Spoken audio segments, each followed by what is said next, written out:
Agents, be it opposition or sleeper, everyone knows that they can be useful in the right situation. And I know this because about a year ago, I stepped into the role as agent for today's artist.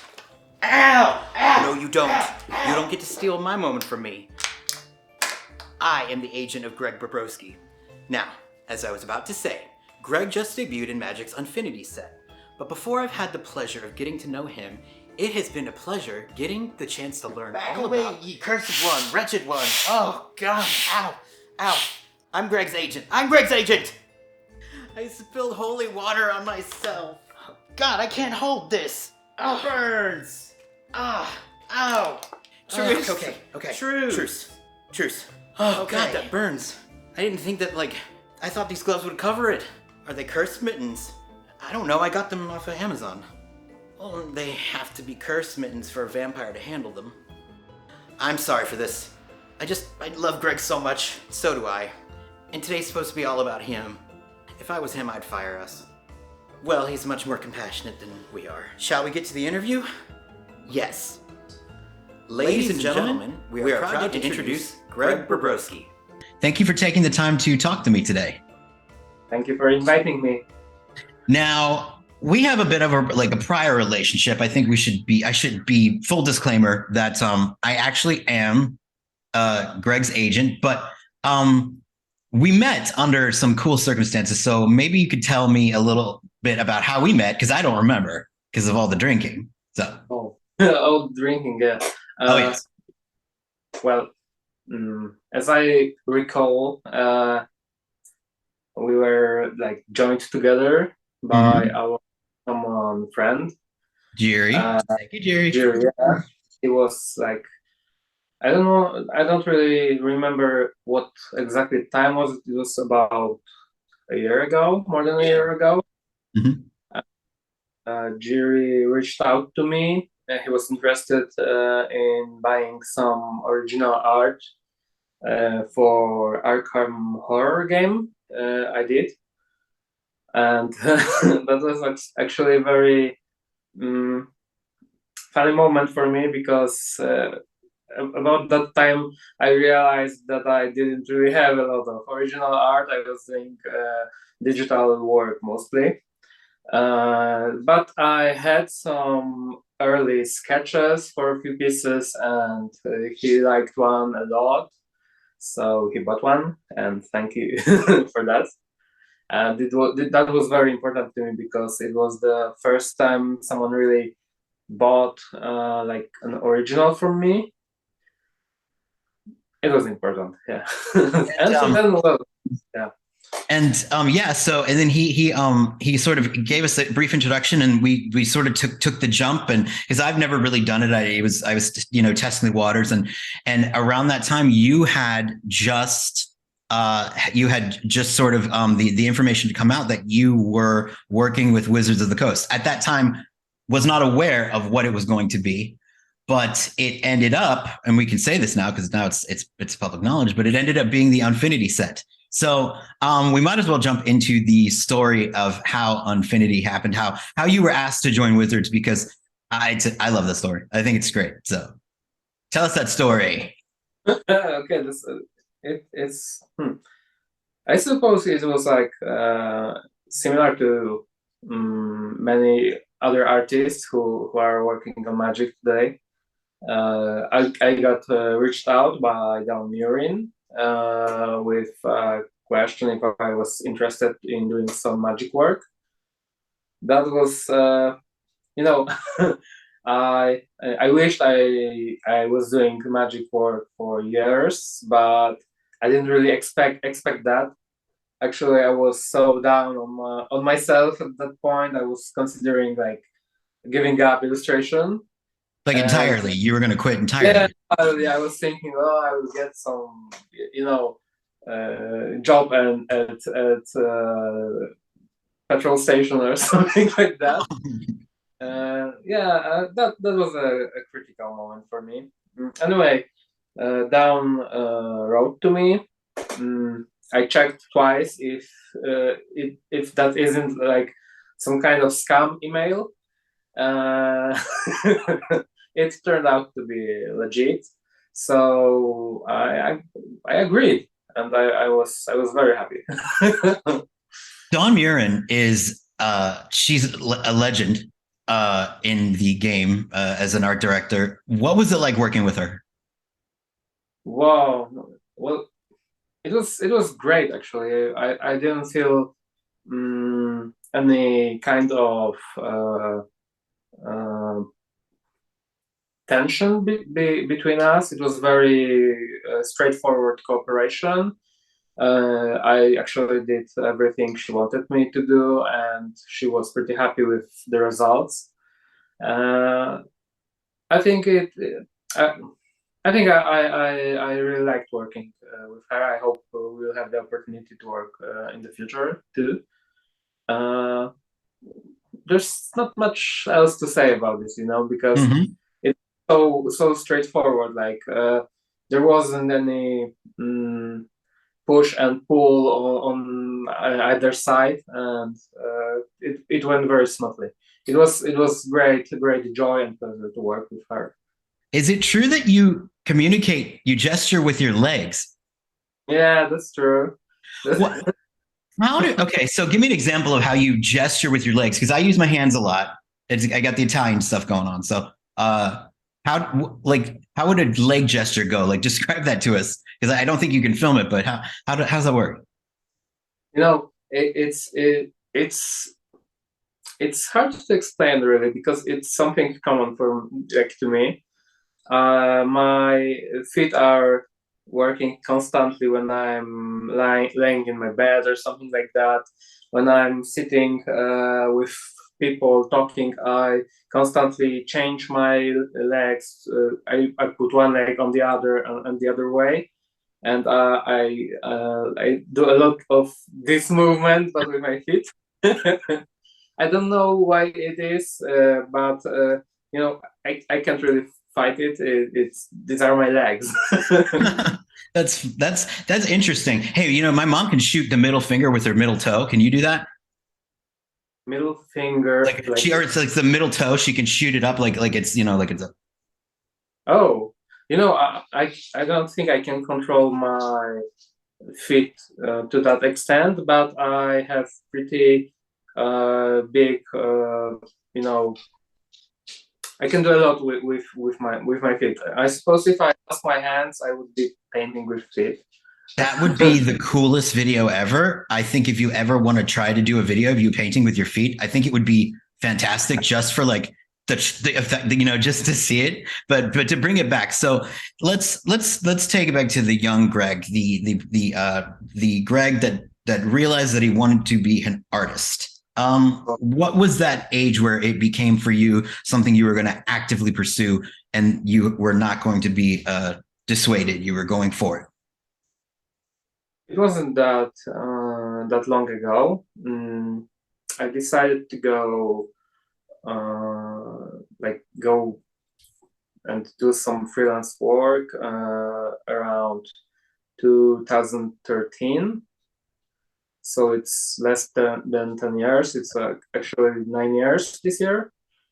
But I was doing art since I can remember. It was only for me. When I was very very young, I was illustrating a lot of my school thesis stuff. I would add some little drawings to them, and I did a lot of redrawing of pictures from my children books. I remember that one of my first images that I was very happy with was a picture of this kind of crusader knight from a book about crusaders in Poland. It was a thing during the 80s. Okay. But I wasn't really encouraged to do it as a way of living, especially as a career. There was much of talking about that when I was young. Like no one really tried to push me this way, but I always knew that I really loved to do art, and I was like it was very hurtful for me when someone didn't feel this urge as much as I did, or even tried to block me on this path. But hopefully, finally, I decided to do it as a career, and well, I'm happy with that.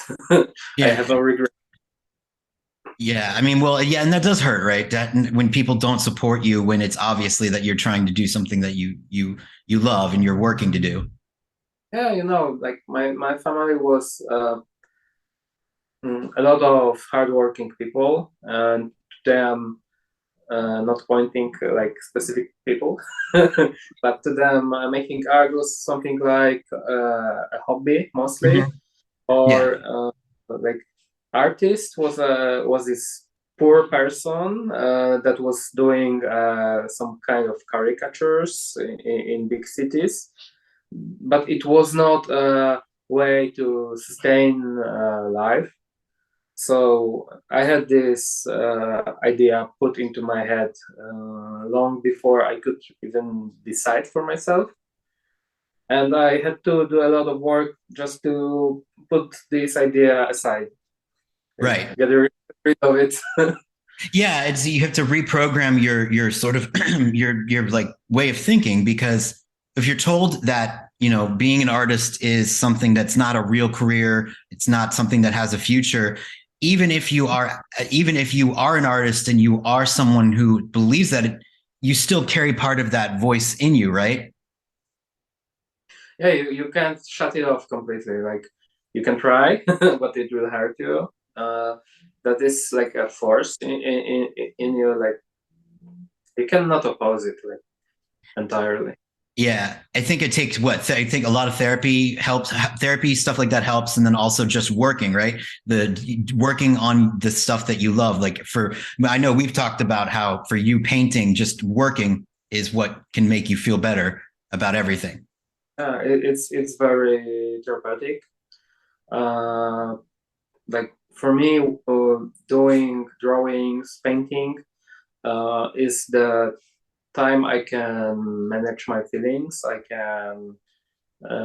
I don't want to say cut off completely because it doesn't work this way, but I process a lot of stuff while I work, and it really chills me out. It's very good for me.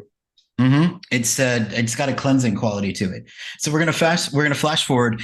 When you got the assignments for Unfinity, you got quite a few. Is it 5 cards, right? That you got? It's entirely 8 cards. 8. Oh, I feel But like a yeah, moron. that was a lot. Uh, at the beginning, I thought I would be given like a single card or two just to check if I was like, a good man for this job. But I suppose Down was happy with the results. So the assignments kept coming in in like wave after wave. So I did 8 cards, and one of them is a pretty balloon token. I'm very happy with that one. It was the last I did. And yesterday, I don't know if like when this will broadcast, but yesterday I was on a launch party for the game, and that was the first time I could like hold some of my cards in my hand, and mm, it's this kind of feeling when you might be expecting something, but it really hits you when you touch it with your own hand, and it was great. Like I felt very very proud, very happy, and well, happy I did it. Have you seen all of your cards printed yet? I've seen around 5 because we played draft. I've seen the opening ceremony, the mythic card. I didn't see it in action though.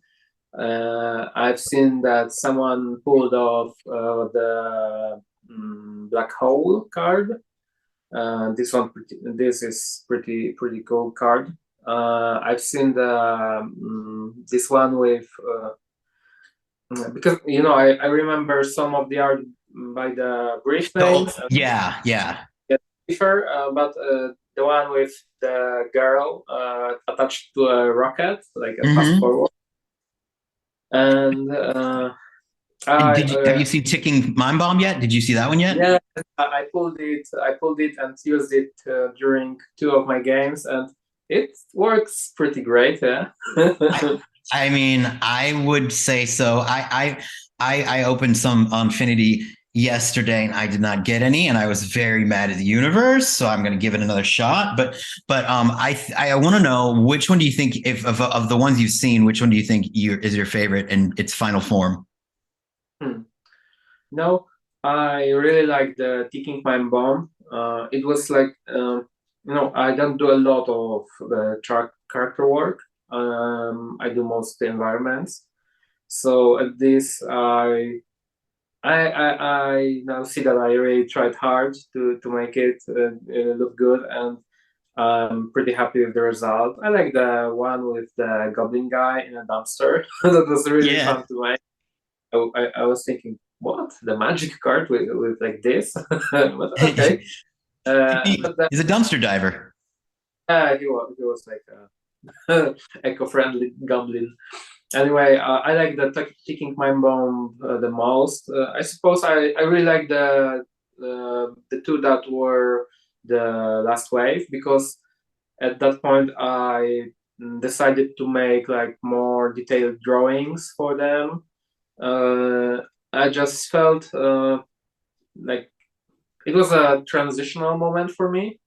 No, I was on the verge on burnout before I started it, and then I had this during working on this set. I had this space to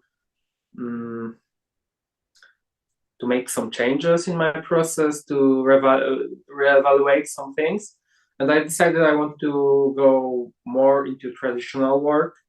So I did detailed pencil drawings for balloon token and malfunction card. Recreate, yeah. Yeah, but it was like a big crane blowing up some kind of attraction track, a lot of big explosions in the sky, in the space.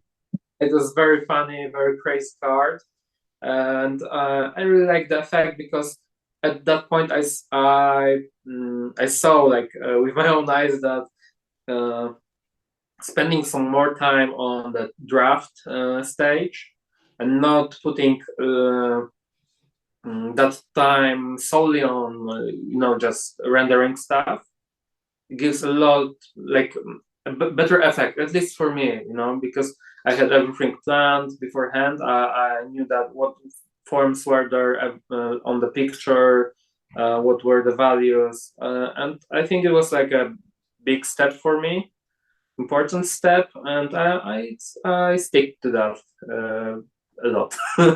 Yeah. I mean, and I can understand that, because I mean, and not to negate your original digital work, because you have a great, huge catalog. You've worked for so many different IPs over the years, which we can talk about. But I am curious, what is your favorite piece, if you could pick one of your favorite pieces during, say, your digital age? Is there one or two that stick out for you that are your favorites of those? I'm very proud of work I did for Call of Cthulhu IP. It was done for many different games. I did stuff for Arkham Horror, for Fantasy Flight games.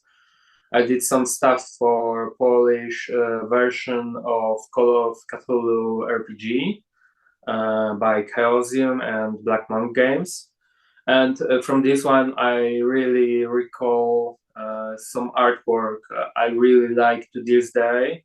And it is the one with I don't recall the name, but it's a scene where there's some kind of magus, like a prophet character in the foreground, and he's on top of some kind of tentacle, Mm-hmm. and Yeah. it had this like unholy vibe to it because it was like somehow animated by some eldritch force, and in the background there are some pyramids and some big scenes, a horror is taking place. I Yes. really like Yes. one. I like the one I did for the same publisher. It was Call of Cthulhu version of Polish myth about a character named Skarbek. Skarbek.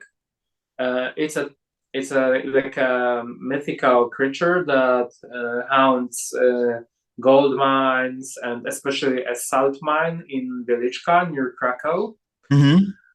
And he was attributed with guarding some kind of treasures and kidnapping and killing miners. I think it was like a myth to explain why some people are not coming out of a deep salt mine, which is like 600 years old. So Yeah, he's got a really horrifying sort of Gollum kind of look yeah, to I him. really like it. It has the elements of gore and some like Oh yeah. very. It touches this horror vibe I really like, but I didn't have a lot of opportunities to explore yet. As I hope. Well, in question, what is the key on his like that's hanging from his belt? What is Yeah, that? What is the symbol of, or what does that mean? it for me it symbolizes the some kind of the treasure trove or something like that. The thing that he's guarding. Do you think that the miners like scene inspired your painting of guardian vines? Do you think because maybe the like subconsciously your theme of like the mines sort of kind of brought over to you doing that one, because that was one of the ones you did for just for your own benefit, for fun, to practice your oil, which I guess I'm skipping ahead. We should talk about you transitioning to oil because it is a very recent thing that you've done, right? It is, and it was a big step for me to go from digital to traditional medium. At first I tried some acrylics because I was playing with acrylics beforehand. I thought acrylics were like cool paints because they dried quickly. They were very, very fun to paint with. But while doing so, I felt this. I felt that I have to like push myself. I struggled maybe a little, and maybe it would go off with some more practice. Probably it would, but then I made a decision that I will try to learn myself how to paint in oil, because in my mind oil was some kind of most I don't want to say demanding because it's not that demanding. It certainly has a big historical contingent to it. It's got a legacy to it. Like a lot of, most, if not all, the greats mastered. Anyway, I was seeing oil paintings. I was struck by the texture of them, by the way how light just interacted with them, and it stayed in me. And on the other hand, I had this thought in my mind. It was very deep plugged that oil is hard. Like if you think that, I don't know, like doing social media or I don't know, running every day is hard, you will stay away from it. Some subconsciously, you will do everything you can to avoid doing it, even if you want to do it. So I tried to deconstruct this idea of why is it hard? Why do I think it's hard? And I got to the point when I just bought myself few boards. I talked with some people that do oil painting. Mhm. I talked with some friends here from Gliwice, but I also reached out to Adam Paquet, and he encouraged me that, like, man, I've seen your digital work. You should do oil. It will be great for you. And That's it, fantastic. it was like this little push, but it was enough for me. And so I plunged very deep into this. Everything I could do if I had reasonable time, even if there wasn't too much money behind it. Like some clients didn't have a big budget. I took the work only to have some practice in oil, and I think it was a great idea. Like I feel very happy while doing oils. I don't feel this the same when I was doing acrylics. I don't feel that I have to push myself. It's when I'm painting oils, I get into this kind of mindset. It's very like meditation for me. I Mhm. don't know, but Mhm. it's I feel very comfortable there. But And it's like something I have to constantly learn about. There is a lot of things I still discover about this technique. well, that's another thing about you that I was clueless on and I was blown away by. And same like Magali Villeneuve is you didn't have any formal art training and you essentially not essentially you're self-taught in everything you do and including oil. What was the first fully oil piece that you did that was released to the general public? I would say like something that you put out there to be seen. Like which one was that one? No, I was playing with oil like a few years ago, but I really didn't know what I was doing. I felt like very terrified by it. I did one painting for my dad. He still has it and he really likes it, but I think it's not that great. Anyway, the first one that I picked up after this like decision that I want to do oils was piece I did for myself actually. It was my version of Jin Gitaxis character from Mm-hmm. Magic. I know. There's a little story behind that one, Yeah, I isn't feel there? very happy with that, but I think you are the one who should reveal it. But I I approach this the same way I would do any other,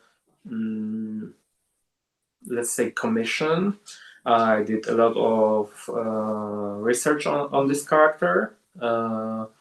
I also did some research on how I want to depict him. I wanted to like do a little homage on one one of my favorite artists, which is H.R. Giger. Wait. I'm gonna pause there. Where did you get the idea to paint Jin? Because I could tell the story, but this is your interview. So rather than me blather, I would all you have to do is just tell a little story. You can tell a story. It's a cool story. I think it is. Okay, I can tell the story. I was at this point where I didn't have anything to do. I didn't do any commissions back then, and I really wanted to do it to practice oil. And I think we were talking a lot. We were like We were, yeah. trying to uh, get known each other better. Mm-hmm. And get Uh, proactive. It was sort of like an exercise that we were going to try out, right? yeah. As I don't really remember who was like the originator of this idea. So let Me me say, either. Me either. I can't tell you who thought of the idea to do that, but yeah. Yeah. I know I wanted to do something, and you thought it would be cool to like play this little exercise, so you could get in the role of an art director, and I could make a piece out of it. Mm, and I agreed, and it was like one of better decisions I made lately. Look, when and it's showing as we say this. So this was Greg's first foray into oil. Like, I mean, really ever. The piece that you did for your father was dramatically different than this one, and it was I was blown away by it. I couldn't, and the reaction from people was very positive. I mean, like, I got to pretend that I was a real art director for a few minutes, and Sure. the results that came out was mind blowing. I actually personally bought the piece because I loved it so much. It is hanging right now behind me, behind the green screen, but it kickstarted a big oil renaissance would be a funny word to but you went in like full like head first. You did a lot of painting for oil. So what were the pieces that came after that you did? Because there were some great personal pieces. Yes, I one of first pieces after that was the piece that I see behind you, but in the oil repaint of this art. Mm-hmm. It was with the purpose of just having some practice, and I suppose it was like a good idea. But it was like a great exercise to copy myself, actually, but in oil. And on the other hand, I now understand why some people in art schools are doing this exercise to copy other people. Yeah. You can learn a lot from it, but on the other hand, it's very constraining. You have to like be aware of every single dot on the picture, every single little shift in value. That's something lighter or in more saturated color, and that was very demanding for me. But I'm very happy how it turned out. I think it's very nice. Then I did a few other pieces. I did some work for clients, but I can't really show them off right now. I did the piece on my right. This The Guardian Vine. Yeah, it's a little story about the miner in the gold mine, which is guarded by this big, spooky, what do they call it? Man-eating plant. It looks like a datura, like an evil datura, like an angel trumpet. It's I love it. Yeah, and I really like this piece. It was very happy. I did not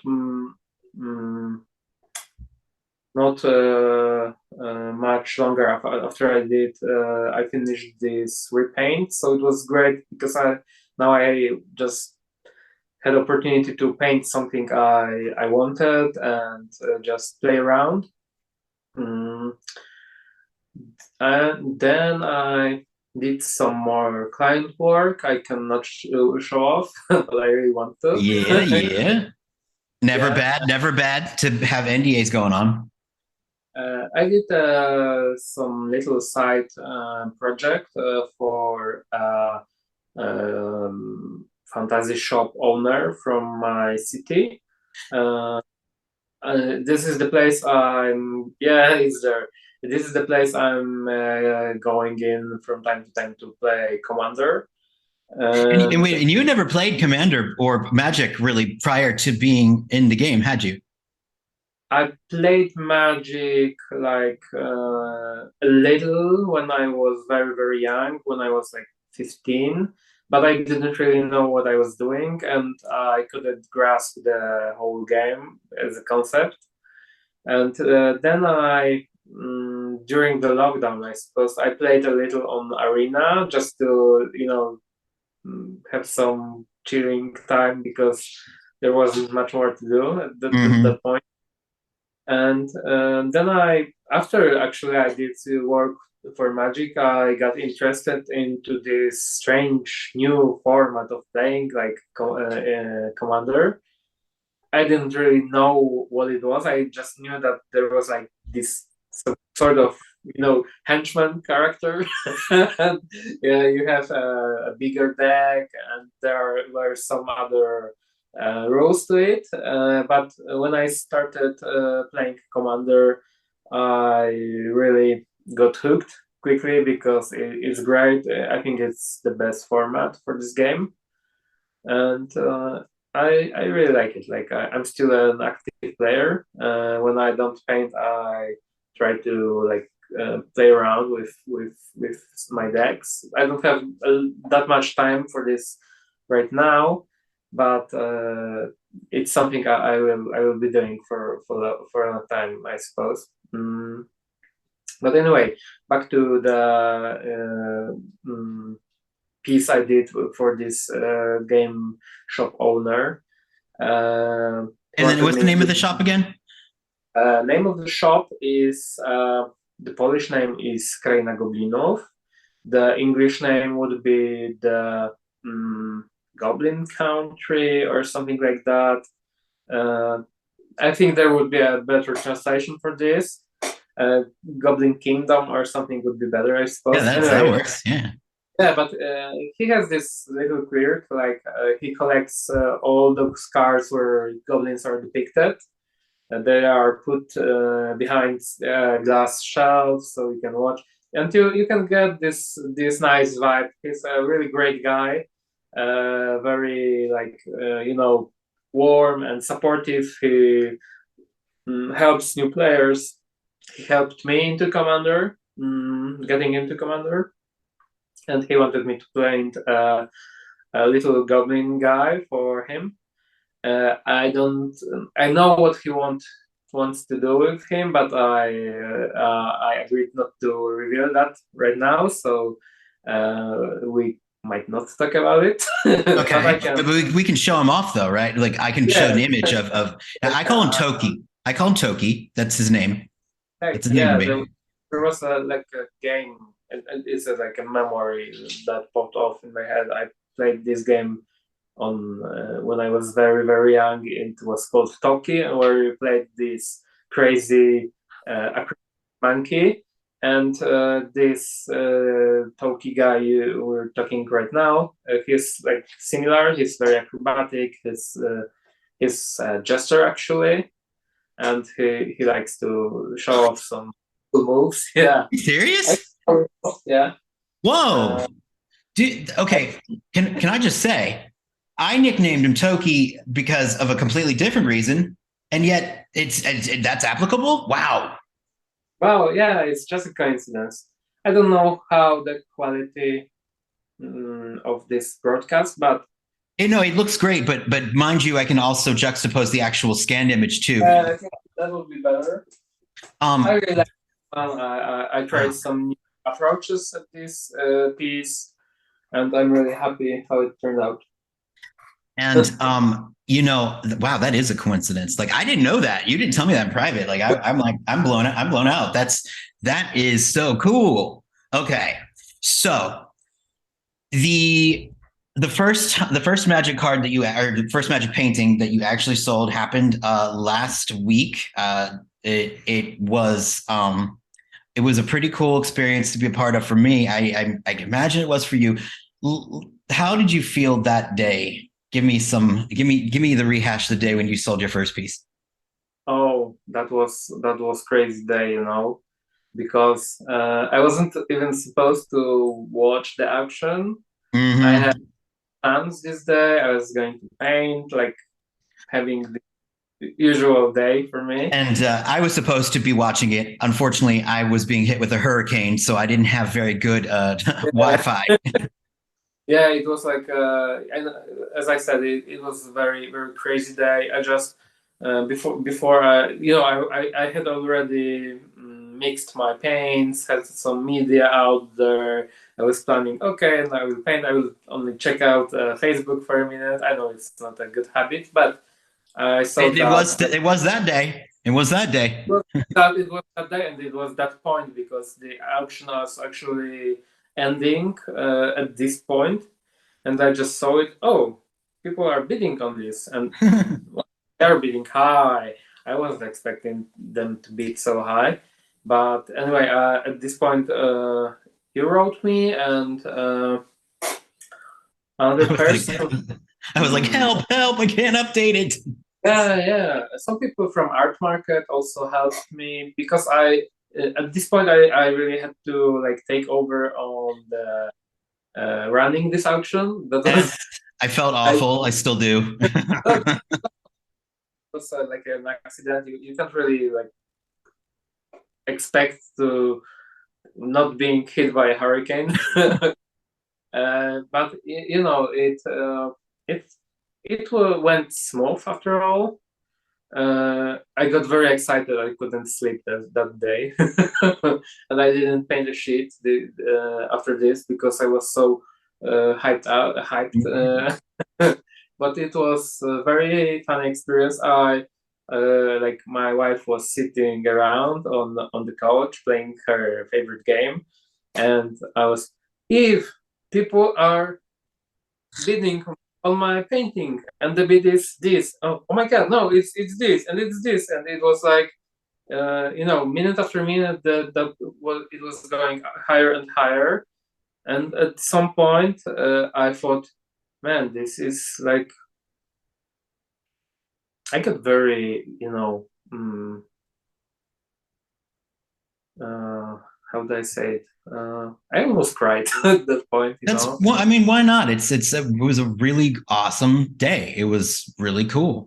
Yeah, but I had this.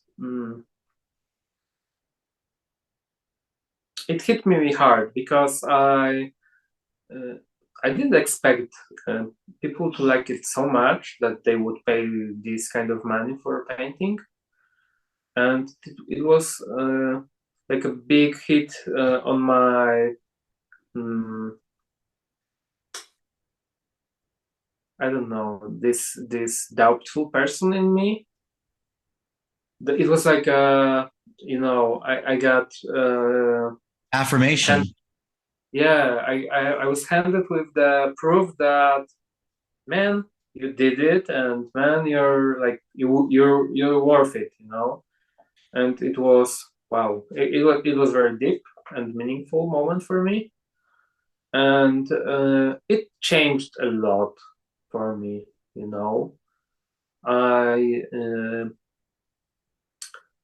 I just got rid of those thoughts that I'm not be good enough and anything like this. I thought that this was helpful when I was younger and people didn't really encourage me. It might be helpful, but now I don't need it anymore. I started reaffirming myself. I really started believing in myself. Not only at that point, but it was like that proof moment for me. Yeah, I mean, and let's talk a little bit about the imposter syndrome. I know that there's a lot of other artists that I've talked to that deal with it to this. Even success sometimes doesn't even necessarily cover it. So, how do you find yourself dealing with it now? Is it something that is getting better, or is it something that you still have to daily fight? What is your sort of take on that as far as how you feel on the inside? Well, I think I agree that many people struggle with this. I was struggling with this, and I think I still little am, but it's not that easy to get rid of, because when you're chilled, when you have some good time, you know your self-worth and all that stuff, and it's okay. You can your rational mind just knows that you're okay. You're okay the way you are. You don't have to prove anything to anyone. But imposter syndrome is very sneaky, you know. It hits you when you're emotional, when you feel down on yourself, and then the doubts are sneaking in. But now I have managed to create this kind of I don't know, protection system for myself. I'm much more aware of when it happens. Yeah. Because until like a few months ago, I was very autopiloted. I just gave into those feelings. And now I see, oh, I'm feeling down on myself. Why am I feeling down on myself? Maybe I didn't sleep long enough, or maybe I'm hungry, or something like this, you know? I try to find the real reasons behind it, because I know that you know, I know the facts right now. Like I know that I have this mechanism, and it's not real. Like it's not helpful anymore.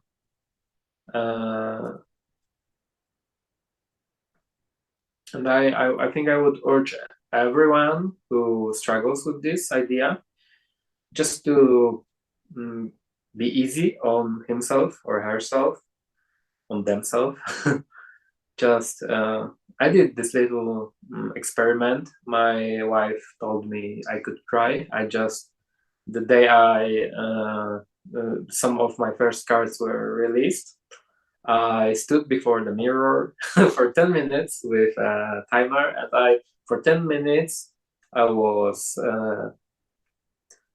just talking to myself, you know. I told myself that I was proud of myself, that I was okay, that I did great job, and all that stuff.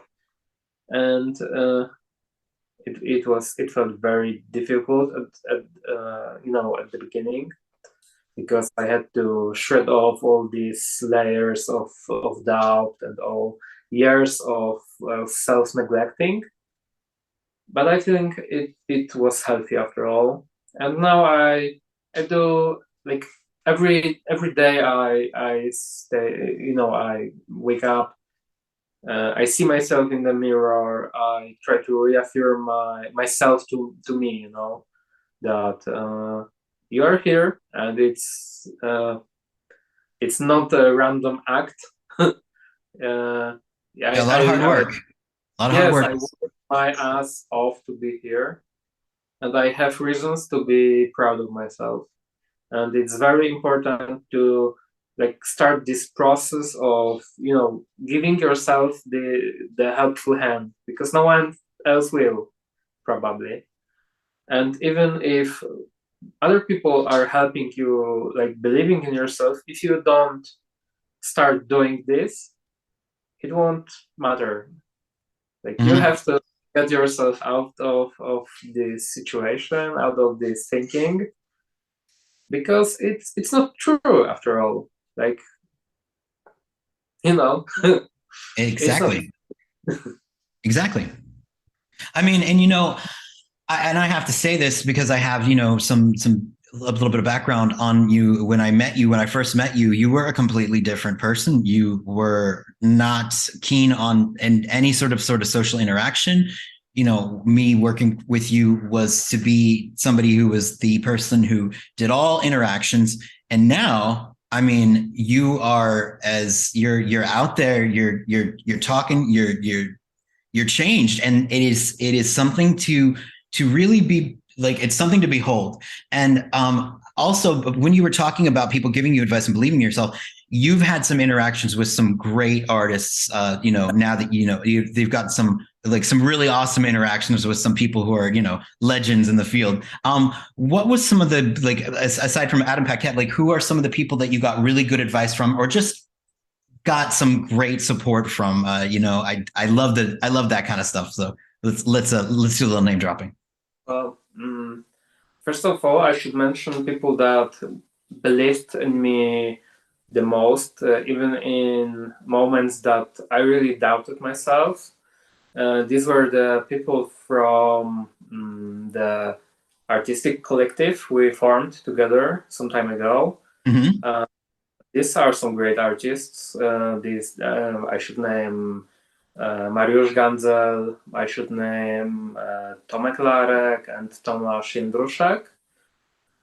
These are great artists, and I can luckily call them my friends, or at least good colleagues. They were very supportive for me, and I know I've been like bitching around a lot during my early years in illustration, and they were older than I was, and they had a lot of more experience, and they really did a great job of guiding me a lot. They were patient. They're patient with Yeah, you. they were very patient, but on the other hand, they had this how they call it. They didn't try to help me like you should do that or should do that, but there were a lot of good hints from them. But they just they took me to their circle, and we formed an artistic circle, and it works for years now, and we still try to meet from time to time. It was harder during the COVID, but we still try to like at least one day a year to meet each other. And then some other people emerged for me. I suppose you are one of those people that really helped me like standing up on my own feet. Thank you. I appreciate that. But I know huh? I know you're a humble person, but thank you. I mean, thank you. And now that we're talking about me now, like, which is really the most important thing here, is let's bring it all back to me. Very humble, very humble. But one story that was really key to show how much you changed was interacting with Derek Zabrocki. Yeah, it was straightly technical advice about how to depict light and how to see light other way than photographic way. And it was very enlightening for me at this time. We didn't have a lot of opportunities to talk more since then, but I suppose we will have in the future. I hope so. I'm going to see to that. Okay. Anyway, I think recently some other people emerged for me. The great was my experience with meeting Magali Villeneuve. I had opportunity to talk her a little on one of your podcasts, and I didn't really know she had like similar experiences as me. She's fought, and she's still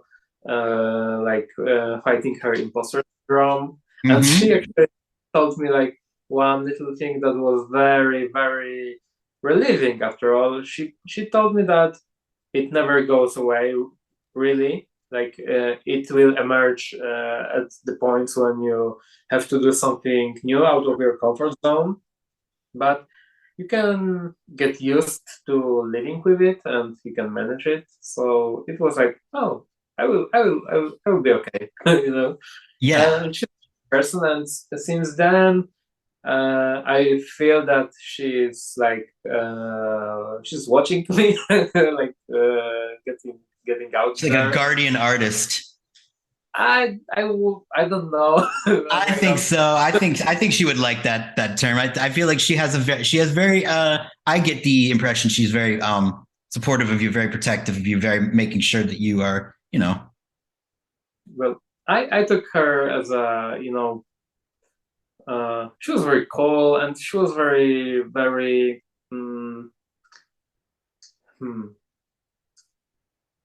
I don't know the best word to. I mean, she's so down to earth for being as big as she is. Yes. Yes. I didn't know what to expect from her. Of course, she's like She's a big superstar, right? You know, it's like superstar superhero for me, for considering the work she's been doing for years now, and she just treated other people and me like normal people, and you didn't take from her that anything like she's like an angelic person or something like that. yeah, And she's that not was a diva, or she wasn't, like that was a very inspiring moment for me. Like thanks to you, like your podcasts and the opportunity for me to like meet other artists, it changed a lot for me. Because after years of watching other great artists on the internet, on the Instagram, and so on, I just had like a lot of these preconceptions on them. They were like some kind of marble statues for me, not people. And while on your shows, I could talk with Anson Maddox, I could talk with Magali, and it was very down to earth experience. Like they all told me that uh, they all had their doubts, they all had their worries, and so on. And I started to look at other artists that I admire as normal people, just like that. It was big for me because before then I make a lot of these decisions that I really tried to invent wheel for another time, again and again, and I just want to learn myself, and I know that now that reaching to other people is great for me, it's great for them, it's great to connect with other people. I think it's great for everybody. I mean, honestly. Yeah, but you have to put aside this fear of those people. Like these are normal people. I'm normal people. If any of you out there want to like get to know me or want to know anything of how I work and what I do, just reach me out. I'm a normal person. I don't bite. Well, he's sort of normal. I mean, I don't know how normal you are, but I'm just saying. I'm just kidding. I'm joking. I'm easygoing. Like I won't bite. Yes, you are. You're a sweetheart, is what you are. After one of your shows, I reached to Jar Freak. We talked for an hour. It was very late on my side because it was a 7-hour difference. Right. Yeah. He just gave me some great tips on oil painting. That's sort of things that people in the academia environment get like on every day, because they are talking on like on their classes and all that stuff, and just you don't have to do it the hard way, I mean, and even if you do it the hard way, like you can still end up in a place where there is success that happens. Like you're an example of it. Magali is an example of it. There are so many others. And I think what I find really also interesting and encouraging is like, I think, once you're in the ability to do so, you're curious about even taking classes and learning, the traditional route to strengthen your skills, correct? Yeah, that's true. If I manage to like find some time and resources for this, I would really love to take some classes. I would love to get some classes or to be classed by Donato Giancola or any other people from Smart School. For sure. Like at this point, it's really I don't have issue with other people telling me how to get better, and I'm not afraid of like getting myself out there and just to learn. And after all, it's you who is growing by this process, and like you don't have to be afraid of asking people help. No, it's there's a saying that if you want to get better at playing a sport, the best thing that you can do is play up against somebody who's better than you.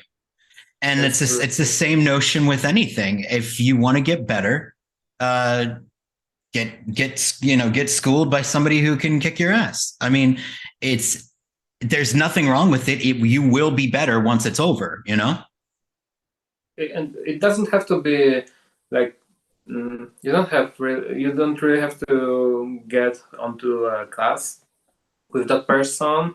You can really start with just asking, how do you do this, or how do you paint those things like that. I think most artists will be very happy just be able to explain these ways, because most of time we're spending alone and in silence, and people are prizing our work, the effects of our work, but no one's really sitting with us there painting, and no one's asking, oh, how do you do that? And I think it's great to be able to help other people by explaining these things. I mean, I agree 100%. One thing I can't stop staring at behind you is a painting that you are working on currently. Is it okay if we go into what the painting is? I know it's a personal project just for fun, but what is that? Geez, it's spellbinding, is what it is. Okay. As I mentioned before, I started doing my oil work with doing Jin Gitaxis from Magic the Gathering. And then one day I had this idea to make another personal piece in the similar vibe, but I wanted to do some kind of Dark Knight figure, because I had this idea for a Dark Knight, like this character from some spooky tales. And I, with your help, actually, I decided to get known better this character called Josué, Liana's brother, and I started devising this character in a little different way, because I know the art for him made by Tyler Jacobson, and it's great. It's very inspiring. And I researched it a lot. I analyzed it.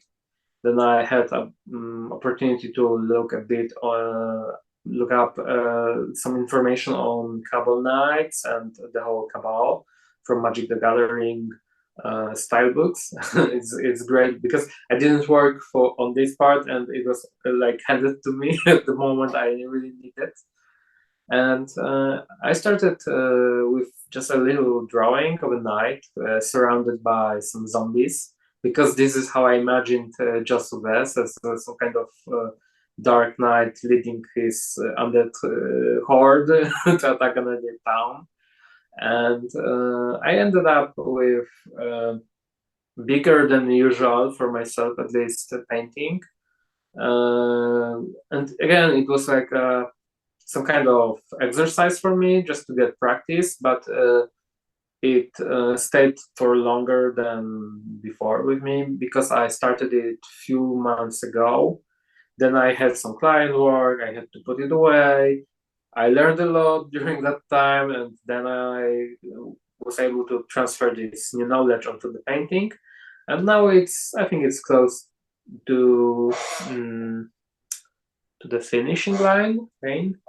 And speaking of cool, you also branched out into tokens, making your own tokens. One thing that I was fortunate enough, and this will be on the screen, is I was painted by you, which was an honor, and it was a lot of fun because I got to do the reference photos for it, and these ridiculous fingernails, which I don't know how people who actually have those fingernails in real life, how they do anything. I mean, let's just say wiping anything would be an issue. You decide what it is that you're wiping. I'll leave it to your imagination. But you are intending in the future to that would be something that you would be interested in doing, is sort of taking on the token paintings and sort of creating your own individualized collection, which you have done for your commanders, right? Your zombie commander deck. Yeah, especially that was very inspiring for me. Like I bought myself mm, one of those Innistrad commander decks with Wilhelm, Rotcleaver, and it was pretty great from the start. I really liked how it played, and then of course, I got hooked, and I started buying some cards, and I got myself a few other zombies that created more tokens, and I got this zombie wizard character who made other zombie wizard tokens, and I didn't have them. Of course, I could find tokens and buy them or something like that, but I thought, wow, it's a great opportunity to make my own tokens. So I did few of those. I did some zombies just to I wanted to. I imagined this deck to be playing this way, that it has like a horde of zombies, and I just wanted to all my zombie tokens be individual, not the same-ish or the token card with a stack of dice on them. Mm-hmm. I want to like this zombie is named Carl, and he doesn't have, and this is Fabienne, and she doesn't have a job or something like this. It's a jobless zombie. Yeah, I it was very fun project for me. Like we did a little session. We took some reference photos of me and my wife Eve. Mm-hmm. I even made one token with her. Mm-hmm. It looks. I'm very happy with this one, and I did some zombie wizard tokens. I just made them on cards, so they are physicals, or little originals, and they are very very cute. I did them in oils. I don't know if it's the best medium for tokens, because when it dries out, the tokens tend They to curl. Yeah, because there are some forces generated. But I now know that I want to spend some more time creating tokens. I prepare myself to create some bigger paintings for tokens, like the sizes of those here, just to again have some more practice in painting, and then Absolutely. maybe reproducing them as card-sized tokens. Yeah, I think Yes. I just want to make my own line of tokens. I know that RK Post is doing tokens like this. I A know lot of that. people do it, but it's a Yeah, lot of people want them. I mean, everybody loves to have their own individualized like piece of artwork, and so it's almost like they're you don't have to worry about competition because everybody's after something unique, and so there you go. I watch Aaron Miller on Instagram. We had the opportunity to work on a little project back then, years ago. Really? And yeah, he's a very cool guy. I didn't know that. Yeah, he a little art directed one of my pieces I did for. It was a board game version of This War of Mine game, and it had this little album with some art inspired by the game, and I did work for this album. I did a little piece with some children playing around the devastated, around this destroyed by war city, and they had there was like a big hill, and on top of hill was a big but little destroyed old piano, and those little children treated this piano as some sort of base or a place to hang around and play around. I called the battlefield one. You did the Is that the one you're talking about? Yeah, the name of this piece is This Battleship. war of mine. It's War of Mine, yeah. Search for a battleship piece, and it had this little flag with like a pirate flag. Yeah. This was very very important for me. Like I think I imagined that one of these characters could be my brother or something like Yeah. this, and I was happy to be able to do that project. And Aaron Miller then helped me like making it better, because he gave me some hints on how to like add a little pieces of detail to He a is bigger. so good at that. So good at detail. Yes, exactly. He just, you don't have to be like, it doesn't have to be over detailed everywhere. Just add few details here and there, and it sells the whole work. Makes it pop. Yeah. And then, but because I was talking about tokens, I saw that he's doing like his own line of tokens, and he made this challenge of creating like a separate painting for each of them and use it as a token. And it was very inspiring for me. Like, he had time and this courage to go through it. And I think I want to throw myself into like similar kind of project, just with my own tokens, my created by my own imagination, and in my own style. And I think you'll be hearing more of it in upcoming months. I think so too. Is there anything that you are working on now that you are allowed to talk about? I know that you're working on stuff that you are not allowed to talk about, but is there anything that you're working on now that you're allowed to talk about that you would like to bring up? Well, right now I'm finishing this Joseph piece. That's I'm allowed to talk about this, and I have some more work before me. I don't know if I can talk about this because Probably not. If you, I'd say fear on the side of caution. yeah. So I would like to bring it up, but well, you just have to look out for me. Like, it might pop up. There will be things popping up, is what we can say. Yeah. It's like things will pop up somewhere in some places. Be on the lookout for it. Of course, at this point, I'm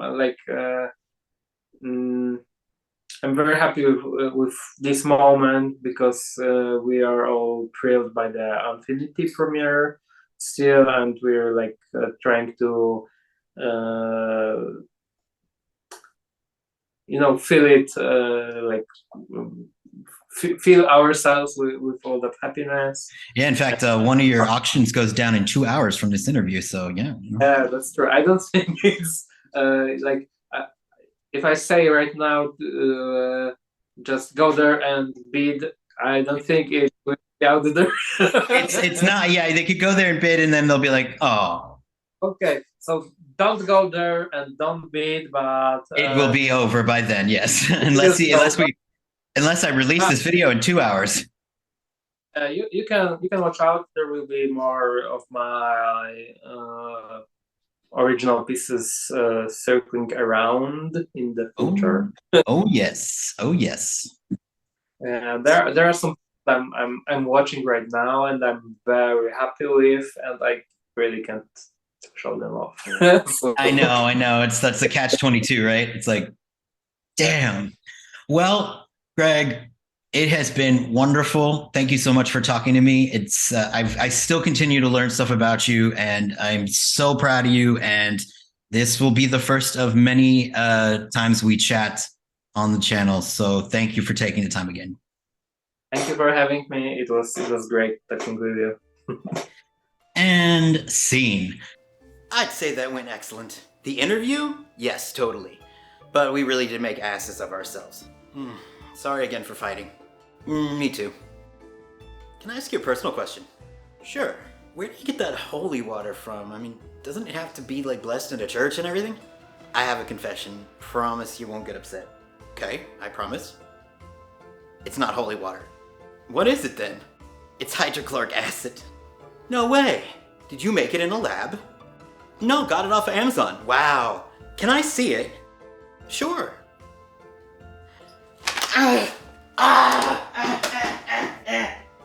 There's a sucker cloned every minute, but there's only one agent for Greg. Good night, everyone.